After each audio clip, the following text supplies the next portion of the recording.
Autre moyen de lutter contre la propagation du virus en entreprise, le télétravail. Il reste recommandé dans les zones où la maladie circule fortement, mais cette pratique a un coût. Alors qui doit payer? Le gouvernement appelle les partenaires sociaux à accélérer la négociation. Vincent Plévin et Jean-Philippe Eckert nous expliquent ce qui coince. Des bureaux vides, c'est devenu une habitude dans cette entreprise. Les 2/3 des salariés sont en télétravail. Alors ici, on est dans un des 3 bureaux qui est vide. Il sert 2 jours par semaine quand l'équipe en question est de retour au bureau. Ici, les salariés alternent 3 jours de télétravail et 2 jours au bureau. Demain, cet espace sera vide. L'objectif, limiter le nombre de présents. C'était une demande des salariés. C'est une histoire de responsabilité au vu de l'actualité sanitaire. On reste quand même vigilant et c'est l'affaire de chacun d'essayer de privilégier le télétravail, de faire la part belle au télétravail quand on le peut.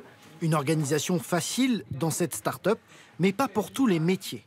C'est le cas de cette responsable du service client. Elle ne fera qu'1 jour de télétravail au lieu de 3 par semaine.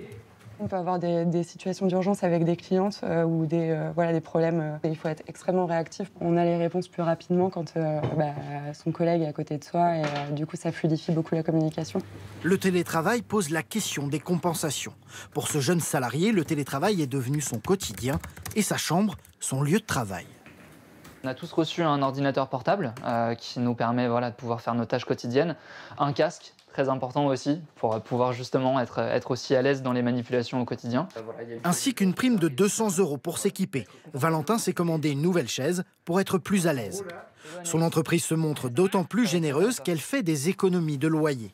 Elle a décidé de se séparer de ses 250 mètres carrés de bureau dans Paris, qui lui coûtaient 20 000 € par mois.